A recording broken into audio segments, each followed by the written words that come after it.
ये तो मौत से रह रही है, वीडियो बना रही है। कैसे वीडियो बना सकती है? महाराणा प्रताप सेना कल ही इसके यूट्यूब और फेसबुक आईडी तमाम के लिए चिट्ठी लिखेगी।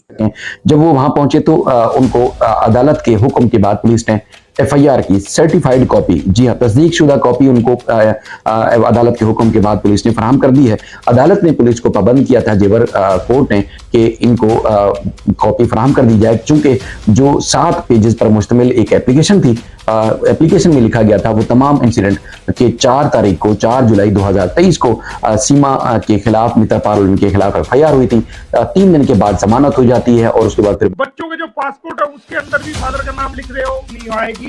अगर आएगी तो अगर बच्चों को खरोच आई, बच्चों का बाल भी थोड़ा सा इधर से उधर हुआ, अगर कंघी भी टेढ़ी कर दी ना तो फौरन एफआईआर करा दो। गुलाम हैदर के जो भारत में वकील हैं एडवोकेट मेमन मलिक साहब, उनको पुलिस की तरफ से एक बहुत बड़ी कामयाबी मिल चुकी है। जी हाँ, ये बहुत बड़ी खुशी की खबर निकलकर सामने आ रही है कि गुलाम हैदर को भारत में भी एक बहुत बड़ी कामयाबी मिल चुकी है। इस वीडियो के अंदर आप लोगों के साथ बहुत बड़ी अपडेट शेयर करने वाले और एक वीडियो भी आप लोगों को दिखाएंगे। तो वीडियो दिखाने से पहले आपसे रिक्वेस्ट करना चाहेंगे, प्लीज़ इस वीडियो को ज़रूर लास्ट तक देखिए और जितना हो सके इस वीडियो को ज़्यादा से ज़्यादा शेयर कीजिए। तो दोस्तों, इससे पहले आप लोगों को हमने बताया था कि एडवोकेट मेमन मलिक साहब जो है रघुपुरा के पुलिस स्टेशन पहुंचे थे। वहां पर जाकर उन्होंने अपडेट हासिल करनी थी, लेकिन वहां से कोई भी उनको रिस्पांस नहीं मिला। वहां से कोई भी यानी अपडेट नहीं दी गई है सीमा हैदर के हवाले से, ना ही एफआईआर की कॉपी उनको दी गई थी। उसके बाद एडवोकेट मेमन मलिक साहब ने जो है अदालत में ये मामला रखा कि इसके मुझे एफआईआर की कॉपी नहीं दी जा रही है, इस केस को दबाने की कोशिश की जा रही है। वहाँ के जो मजिस्ट्रेट थे उन्होंने पुलिस पर एक्शन लिया और उसके बाद जो है कल फिर से जो है एडवोकेट मेमन मलिक साहब जो है पुलिस स्टेशन पहुंचे तो उनको जो है वहां पर एफआईआर की कॉपी दी गई और वहां से अपडेट भी दी गई है। तो दोस्तों, ये कामयाबी गुलाम हैदर के केस में अब तक की सबसे बड़ी कामयाबी गुलाम हैदर को मिल चुकी है और उनके वकील जो इंडिया के अंदर है एडवोकेट मेमन मलिक साहब, उनको मिल चुकी है। तो दोस्तों, अब ये मामला अब बहुत आगे जाने वाला है और ये सीमा भगुड़ी जो प्यार का नाटक कर रही थी, ड्रामा कर रही थी, तो अब ये ड्रामे नौटंकी यहीं पर इसकी समाप्त होने जा रही है, ख़त्म होने जा रही है। मोमिन मलिक साहब ने भी जब से उनको केस दिया गया है तकरीबन 8-10 दिन हो गए उनके पास जो चीज़ें मिली उनको, उसके बाद वो मुसलसल दिन रात एक किए हुए हैं और अपने दूसरे केसेस के साथ साथ इस केस में भी वो कई किलोमीटर डेली सफ़र करते हैं और उसके बाद फिर वो जाके गुलाम हैदर के लिए काम करते हैं। और हमने देखा कि मुसलसल एक के बाद दूसरी के बाद तीसरी उनको कामयाबी मिल रही है और मुसलसल वो अपडेट भी हम आपके सामने शेयर कर रहे हैं। रघुपुरा पुलिस से मोहन मलिक साहब पहुंचे। उन्होंने कल बताया था कि जब वहां पहुंचे थे तो पुलिस से उन्होंने कहा कि उनको डॉक्यूमेंट चाहिए। उनको एफआईआर नंबर 159 2023 चाहिए, लेकिन पुलिस ने उनको देने से इनकार किया। उन्होंने चार्जशीट देने के हवाले से भी कोई पेशरफ्त नहीं की। जिस तरह आपको बताया गया कि 2 थानों की पुलिस इस मामले में इन्वेस्टिगेशन कर रही है, लेकिन 7 महीने बल्कि लगभग 8 महीने गुजर जाने के बावजूद international case, highly reported case जो कि मीडिया और सोशल मीडिया पे रिपोर्ट हो रहा है, मेरा नहीं ख्याल कि कोई और केस तारीख में इस तरह रिपोर्ट हुआ हो या शायद आने वाले दिनों में रिपोर्ट हो, वो केस जिसमें पुलिस और एटीएस ने और वहां की जो रेलिवेंट डिपार्टमेंट है उन्होंने गफलत और लापरवाही की आला मिसाल कायम की।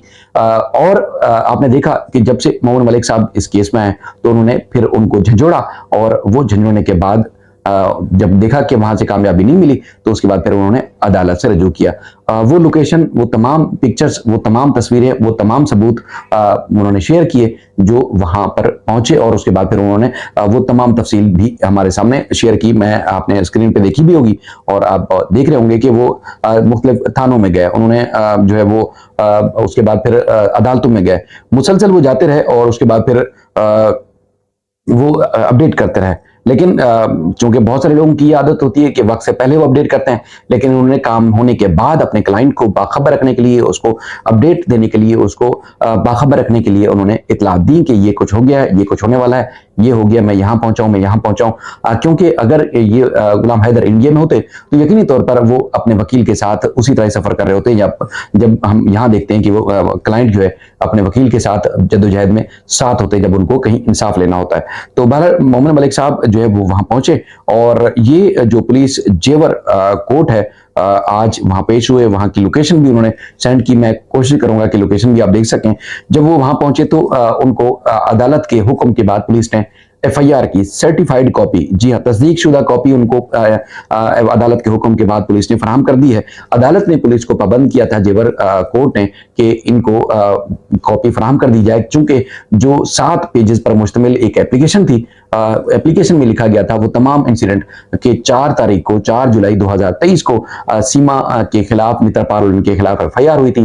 3 दिन के बाद जमानत हो जाती है और उसके बाद फिर बच्चे कहाँ थे उस हवाले से वो उसकी तफसीलात भी लिखी है। और उस चारों बच्चों का नाम, वो नाम जो गुलाम हैदर ने रखे, वो नाम जो इनके इस्लामिक और पाकिस्तानी डॉक्यूमेंट पर उनके नाम है, वो सारे नाम भी उन्होंने दर्ज किए थे। और उसके बाद फिर उन्होंने जो है वो कहा कि चूंकि हमने इस गुलाम हैदर के बच्चों की वापसी के लिए कोशिश करनी है, अदालत से रजू करना है, तो लिहाजा वो डॉक्यूमेंट दिए जाए। तो अब जो है वो पुलिस ने उनको डॉक्यूमेंट फराहम कर दिए हैं, जो एफआईआर की सर्टिफाइड कॉपी और दीगर जो दस्तावेजात थी वो दे दी हैं। और अब इस सारी चीजों को लेके वो अगला स्टेप होगा, और अगला स्टेप क्या होगा वो आने वाले वीडियोस में इंशाल्लाह आपके सामने हम शेयर करते रहेंगे।